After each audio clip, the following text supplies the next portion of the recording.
Hi friends, welcome to my channel. మీ చిన్నితో మీ సీరియల్ సరదాలు. ఈరోజు మనం ఇల్లు ఇల్లాలు పిల్లలు సీరియల్ గురించి చెప్పుకుందాం. ఈరోజు ఎపిసోడ్లో ఏం జరిగిందంటే, జాతరలో అమ్మవారికి హారతి ఇస్తూ ఉంటారు. రామరాజు కుటుంబం అలాగే భద్రావతి కుటుంబం అక్కడికి వచ్చి హారతి ఇచ్చే సమయంలో భద్రావతి వాళ్ళ కుటుంబం రామరాజు వాళ్ళని తిడుతూ ఉంటాడు. సేనాధిపతి అయితే, నీ కొడుకులు నువ్వు చెప్పిన మాట వినరు, నిన్ను ఎదిరించి నువ్వు చూపించిన అమ్మాయిల్ని పెళ్లి చేసుకోకుండా వాళ్ళు ప్రేమించి లేపుకెళ్ళిపోయి పిల్లల్ని పెళ్లి చేసుకుంటారు. ఈ ఇంట్లోనే నీ కొడుకులే నీకు విలువ ఇవ్వరు, అలాంటిది ఊళ్ళో వాళ్ళు విలువ ఇవ్వాలరా నీకు అని అంటాడు. అప్పుడు రామరాజు మౌనంగానే ఉంటాడు.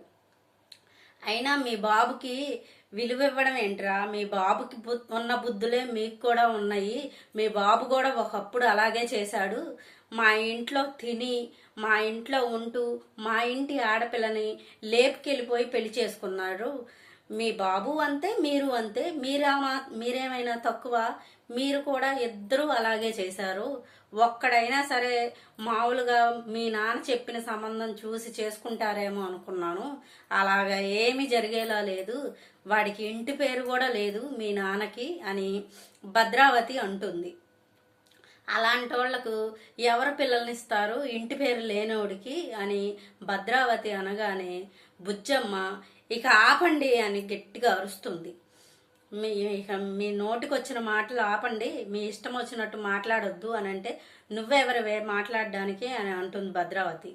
నేనెవరినేంటి, ఆయన నా భర్త, నా ముందే నా భర్తనంటే నేను ఊరుకోను అని అంటుంది. అప్పుడు సేనాధిపతి అంటాడు, అవునా, నువ్వు కూడా మాట్లాడుతున్నావా? నువ్వు 25 ఏళ్ల క్రితం నువ్వు ఎలా అయితే లేచిపోయి వెళ్ళిపోయావో, నీ పిల్లలు కూడా నిన్ను చూసి అలాగే లేపుకొని తీసుకొచ్చి పిల్లల్ని పెళ్లి చేసుకున్నారు. ఆ బాధ నీకు తెలియదు. కని పెంచి ఆడపిల్లల్ని ఇది పెద్ద చేసి ఉన్న వాళ్ళకి తెలిసిద్ది ఆడపిల్లని లేపుకెళ్ళిపోయి పెళ్లి చేసుకున్న బాధ ఏంటో నీకేం తెలిసిద్ది. నువ్వు వెళ్ళిపోయినప్పుడు మేమెంత బాధపడ్డామో మాకు తెలుసు. ఇప్పుడు నా కూతుర్ని కూడా లేపుకొని వెళ్ళిపోయాడు నీ కొడుకు. నీ బుద్ధులే వచ్చినాయి. నా కూతుర్ని లేపుకెళ్ళిపోయినప్పుడు 25 ఏళ్ల క్రితం నేనెంత బాధపడ్డానో ఇప్పుడు కూడా అంతే బాధపడుతున్నాను అని సేనాధిపతి అంటాడు.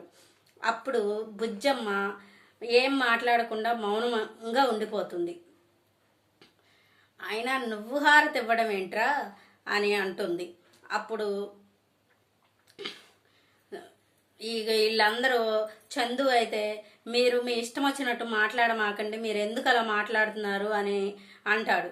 ఏంట్రా మాట్లాడేది, ముందు మీ బాబుని పిల్లల్ని ఎలా పెంచాలో ఏం చెయ్యాలో ముందు అది నేర్చుకోమను, మీ పెంపకం సరిగ్గా పెంచమను అని భద్రావతి అంటుంది. అప్పుడు మళ్ళీ బుజ్జమ్మ గట్టిగా అరుస్తుంది, ఏయ్ అని. అప్పుడు రామరాజు అంటాడు, బుజ్జమ్మ ఆగు, పద మనం ఇంటికి వెళ్ళిపోదాం అని బుజ్జమ్మను తీసుకొని ఇక ఇంటికి వెళ్ళిపోతారు. ఇక్కడితో ఈ సీన్ కంప్లీట్ అవుతుంది. తర్వాత సీన్ ఏంటంటే, ధీరజు ప్రేమ బయట ఉంటారు. హారతి తీసుకోవడానికి రామని చెప్తారు కదా, బయట ఉంటారు.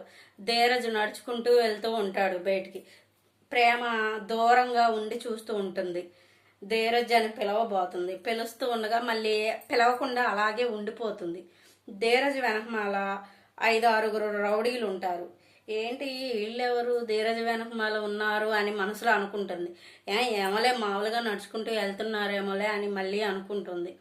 అలా చూస్తూ ఉంటే, సరే ఎటు వెళ్తున్నాడో పిలుద్దాము, తీసుకెళ్దాం హారతికి అని వెనకమాలే వెళ్తుంది పిలవకుండా.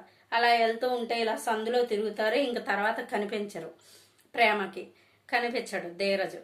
అబ్బా, ఇప్పట్లో ఇంతలోనే ఎక్కడ మిస్ అయిపోయాడు, ఇప్పుడేగా చూశాను, ఎక్కడున్నాడు ధీరజ్ అనుకుంటూ చూస్తుంది. అలా చూస్తూ ఉండగా వాళ్ళ అన్నయ్య రౌడీలతో ఫోన్ మాట్లాడుతూ ఉంటాడు. ఏరా ధీరజ్ గాడు కనిపించాడా, దొరికాడా అని ఫోన్లో అడుగుతాడు. అప్పుడు ఆ రౌడీలు అంటారు, కోడి పిల్లలా కొట్టుకుంటున్నాడు, మా చేతిలో చిక్కిపోయాడు, ఏ సైడ్మే ఆలస్యం, వేసేస్తున్నాము సార్ అని ఫోన్లో మాట్లాడతారు. అప్పుడు ప్రేమ వింటుంది ఇదంతా. ఆగాగు ఒక్క నిమిషం, వాడిని ఏం చేయకు, నేను చెప్తా వాడి సంగతి, వాడి పని నేను చెప్తాను, నా చేతులతో వాడిని నేను చంపేయాలి ఆ ధీరజ్ గారిని, మీరేం చేయమాకండి, 5 నిమిషాల్లో నేను అక్కడికి వస్తున్నాను అంటాడు. అప్పుడు ఇదంతా ప్రేమ వింటుంది. ప్రేమ విని ఏమైంది, ధీరజ్ని ఏం చేయబోతున్నారు వీళ్ళు, ధీరజ్ని ఏదో హాని కలిగేలా ఉంది ఇప్పుడు అని వాళ్ళ అన్నయ్య వెనకమాలే వెళ్తా ఉంటే వాళ్ళ అన్నయ్య కూడా మిస్ అయిపోతా, అయ్యో ఇప్పుడు అన్నయ్య ఎక్కడ వెళ్ళిపోయాడు, అన్నయ్య కూడా కనబడట్లా, ఇప్పుడు ధీరజ్ ఎక్కడున్నాడో ఏంటో, ఏం చేస్తున్నారో ఏంటో ధీరజ్ని అనుకుంటూ ఉంటుంది. అలా ఎతుకుతూ ఉంటుంది. ఆ ఎతుకుతూ ఉండగా వీడు విశ్వ ధీరజ్ దగ్గరికి వచ్చేస్తాడు. ధీరజ్ దగ్గరికి వచ్చి కర్రతో కొడుతూ ఉంటాడు. నీకెంత ధైర్యం ఉందిరా, నా చెల్లినే పెళ్లి చేసుకుంటావా, నా చెల్లి తెల్లారితే పెళ్ళానంగా ఈ రోజు లేపుకెళ్ళిపోయి పెళ్లి చేసుకుంటావా, 25 ఏళ్ల క్రితం మీ అయ్య కూడా ఇలాగే చేశాడు, ఇప్పుడు నువ్వు కూడా ఇలా చేసావు, 25 ఏళ్ల నుంచి మీ వల్ల మేము నరకం అనుభవిస్తూనే ఉన్నాము, ఇప్పుడు కూడా నీ వల్ల మేము నరకం అనుభవించనా, ఇప్పుడు నిన్ను చంపేసి ఆ నరకాన్ని నేను భర్తీ చేస్తాను, ఎలాగైనా సరే ఈరోజు నీ చావును చూస్తాను నేను, ఎంత బాధపడ్డామో ఎంత కుమిలిపోయామో నీకేం తెలుసురా అని అంటారు. ఇంకా ఆ రౌడీలు ధీరజ్ చేతులు వెనకమాల కట్టేస్తారు, పట్టుకుంటారు ఈ భుజం, ఇవన్నీ ధీరజ్ను కదలనివ్వరు. విశ్వ కొట్టేస్తూనే ఉంటాడు, కర్రతో బాగా కొడతాడు.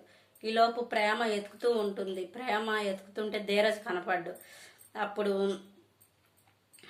అమ్మ తల్లి ఎలాగైనా సరే దేవుడికి దండం పెట్టుకుంటుంది. అమ్మ తల్లి ఎలాగైనా సరే ధీరజ్ కనపడేలా చూడమ్మా తల్లి, నాకు ఏదో ఒక అవకాశం ఇవ్వు తల్లి అని అంటూ ఉంటే ధీరజ్ చేతికి కంకణం కట్టుకున్నది, అది కింద పడిపోయి ఉంటుంది. దాన్ని చూస్తుంది. ఇది ధీరజ్దే కదా ఈ కంకణం అని చూసి, అంటే ఎక్కడో ఉండుంటాడు అని ఎత్తుక్కుంటూ దాన్ని పట్టుకొని అలా వెళ్తూ ఉంటుంది. ఈలోపు విశ్వ కత్తి తీసుకొని ఇలా కత్తితో వేసేయబోతాడు. ఇలా వేసేస్తుంటే అడ్డెళ్ళిపోయి అన్నయ్య ఆగు అని అంటుంది. అప్పుడు నువ్వేంటమ్మా, నువ్వేంటి ఇక్కడ ఉన్నావు, నువ్వులే, నేను వీడిని వేసేయాలి, ఈ రోజున ఎంత బాధపడుతున్నావు అంటే నువ్వు వీడి వల్లే ఎంత బాధపడుతున్నావు, వీడిని చంపేస్తే అప్పుడు మనకి మనశ్శాంతిగా ఉంటుంది, నాన్న అక్కడ ఎంత బాధపడుతున్నాడో నీకేం తెలుసు, చచ్చిపోదాం అనుకున్నాడు, కంటికి రెప్పలా కాపాడుకున్న అత్త అక్కడ ఎంత బాధపడుతుందో నీకేం తెలుసు, నరకం అనుభవిస్తుంది, పదమ్మా నువ్వు ఎప్పట్లాగానే నువ్వు మా ఇంటికాడే ఉండాలి, మాతో ఉండాలి, నవ్వుతూ ఉండాలి, వీడి మాటలు విని నువ్వు పిచ్చి పని చేసావు, నువ్వు తప్పుకో ప్రేమ, నువ్వు తప్పుకో, నేను వాడిని చంపేస్తాను అంటుంది. అప్పుడు ప్రేమ అంటుంది, నీ దృష్టిలో ధీరజ్ ఎంతైతే తప్పు చేశాడో అంతే నేను కూడా తప్పు చేశాను అన్నయ్య, నా ప్రమేయం లేకుండా నా ఇష్టం లేకుండా ధీరజ్ నా మెళ్ళలో తాళి కట్టలేదు, ఇద్దరూ ప్రేమించుకున్నాం, పెళ్లి చేసుకున్నాం, అందులో ఇద్దరి తప్పు ఉంది, ధీరజ్ని చంపాలనుకుంటే ముందు నువ్వు నన్ను చంపు, తర్వాత ధీరజ్ని చంపు అని అంటుంది. లేదు లేదు, నువ్వు తప్పుకో ప్రేమ, నువ్వు తప్పుకో, ముందు వాడిని చంపేసేయాలి, మన 25 ఏళ్ల బాధని ఈ రోజుతో ముగించేసేయాలి, నువ్వు తప్పుకో ముందు అంటాడు. లేదన్నయ్య నేను తప్పుకోను, ధీరజ్కి ఏమన్నా అయిందంటే మాత్రం నేను ఊరుకోను అని అంటాడు అని చెప్తుంది. వాడి కోసం నువ్వు చచ్చిపోవాలనుకుంటున్నావా, అసలు నువ్వు పిచ్చిదానిలా మాట్లాడకు ప్రేమ, నువ్వు తప్పుకో, నా మాట విను, వాడిని వాళ్ళ చంపేస్తాను నేను అని అంటాడు. అయినా సరే లేదు అన్నయ్య, నువ్వు ధీరజ్ని ఏమైనా చేసావంటే మాత్రం నేను ఊరుకోను, ధీరజ్కి ఏం జరిగినా నేను అస్సలు ఊరుకోను అంటుంది. అయినా సరే విశ్వ వదలడు. అప్పుడు కత్తి కింద పడిపోతుంది. ఆ కింద పడిపోయిన కత్తిని ప్రేమ తీసుకొని, నువ్వు కానీ ధీరజ్ని ఏమైనా చేస్తే నేను ఇక్కడే ఇలా పేక్ కోసుకొని చచ్చిపోతాను, నీ కళ్ళ ముందే చచ్చిపోతాను అని అంటుంది. వద్దమ్మా, వద్దు వద్దు వద్దు అని విశ్వ అంటాడు. నువ్వేం చేసుకోవద్దు, నువ్వేం చేయొద్దు, సరే నేను దూరంగా ఉంటాను, నేనేం చేయను, నువ్వు జాగ్రత్త, కత్తి తెగుతుందమ్మా, నువ్వేం చేసుకోకు అని అంటాడు. మరి నేనేం చేసుకోకుండా ఉండాలంటే నువ్వు ఇక్కడి నుంచి వెళ్ళిపో, ఒక్క నిమిషంలో అందరూ వెళ్ళిపోండి ఇక్కడి నుంచి అని అంటుంది. సరే మేము వెళ్ళిపోతాము, నువ్వు ముందు ఆ కత్తి కింద పడేసేసి, ఆ కత్తి కింద పడి మేము వెళ్ళిపోతాము అంటాడు. మీరు వెళ్తేనే నేను కత్తి పడేస్తాను, లేదంటే నేను కోసేసుకుంటాను, వెళ్తారా వెళ్ళరా అని అంటుంది. అప్పుడు సరే మేము వెళ్ళిపోతాం, అరే రండి అని విశ్వ ఆ రౌడీలందరినీ పిలుస్తాడు. పిలిస్తే వాళ్ళందరూ వెళ్ళిపోతారు. అప్పుడు ధీరజ్ ధీరజ్ లేగు అని ధీరజ్ అలా కళ్ళు మూసి అలా నుంచుని పోతాడు. బాగా కొట్టేస్తాడు విశ్వ. అసలు ఇంకా మాట్లాడలేడు, అలా నిలబడి ఉంటాడు. అప్పుడు ప్రేమ ఆ ధీరజ్కి ఉన్నటువంటి కట్లు అవన్నీ ఇప్పి తన మెడ మీద చెయ్యేసుకొని నడిపించుకుంటూ హాస్పిటల్కి తీసుకెళ్తుంది. ఇక్కడితో ఈ సీన్ కంప్లీట్ అవుతుంది.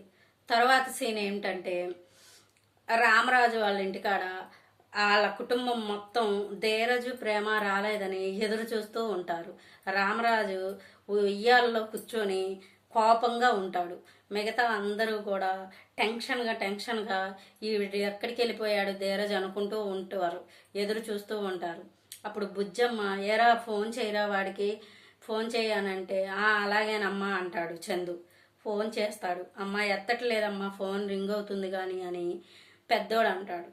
అప్పుడు అదేంట్రా ఇప్పటికి 10-20 సార్లు దాకా చేసాం, అయినా సరే ఒక్కసారి కూడా ఫోన్ ఎత్తలేదేంటి, వీడికి అసలు నిజంగానే బుద్ధి లేదు, ఇంట్లో వాళ్ళు టెన్షన్ పడతారని కానీ ఏమనుకుంటారో బాధపడతారో అని కానీ ఏమనిపించట్లేదు ఆడికి, అసలు రాని చెప్తానని అంటుంది. సరే ఇంకొకసారి ఫోన్ చేయరా నువ్వు అని అంటుంది. మళ్ళీ చేస్తాడు. ఎత్తట్లేదమ్మా, మళ్ళీ చెయ్యనంటుంది. అప్పుడు రామరాజు భుజమ్మ అని గట్టిగా అరుస్తాడు. అప్పుడు అందరూ ఉలిక్కి పడతారు.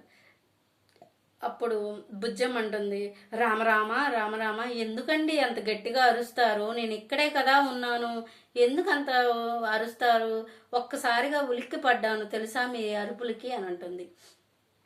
అసలు నీకు ఇంకా అర్థం అవ్వట్లేదా, వాడేమైనా చిన్న పిల్లోడా, వాళ్ళే వస్తారు, ఏంటి నీకు అంత కంగారేంటి, నిన్ను ఆడి మీద అంత ప్రేమ పెట్టుకోవద్దు అని చెప్తున్నా. ఇందుకే అసలు నీ మీద నిన్ను చూస్తుంటే నాకు కోపం రావట్లా, జాలేస్తుంది, నువ్వు వాడి మీద పెట్టుకున్న నమ్మకానికి, అసలు నిన్నేమనాలో కూడా నాకేం అర్థం అవ్వట్లేదు బుజ్జమ్మ అంటాడు. అదేంటండి అలా అంటారు, పిల్లలు రాకపోతే ఇంటికి కంగారు వేయదా, అలా కంగారు వేయకుండా ఎలా ఉండమంటారు అని అంటుంది. వాడి గురించి ఏం కంగారు పడవసరం లేదు, వాడు తండ్రిని ఎలా బాధ పెట్టాలి, ఎలా పరువు తీయాలి, తండ్రి పరువు అన్న విషయం మాత్రం బాగా తెలిసిద్ది, ఇంట్లో వాళ్ళు కంగారు పడతారన్న విషయం వాడికి వెలగదు బలువు నీ సుపుత్రుడికి అని రామరాజు అంటాడు. ఇక్కడితో ఈరోజు ఎపిసోడ్ పూర్తవుతుంది. ఈరోజు ఎపిసోడ్ని మీకు అర్థమయ్యేట్లుగా చెప్పినట్లయితే మా ఛానల్ని లైక్ చేయండి, షేర్ చేయండి, సబ్స్క్రైబ్ చేసుకోండి.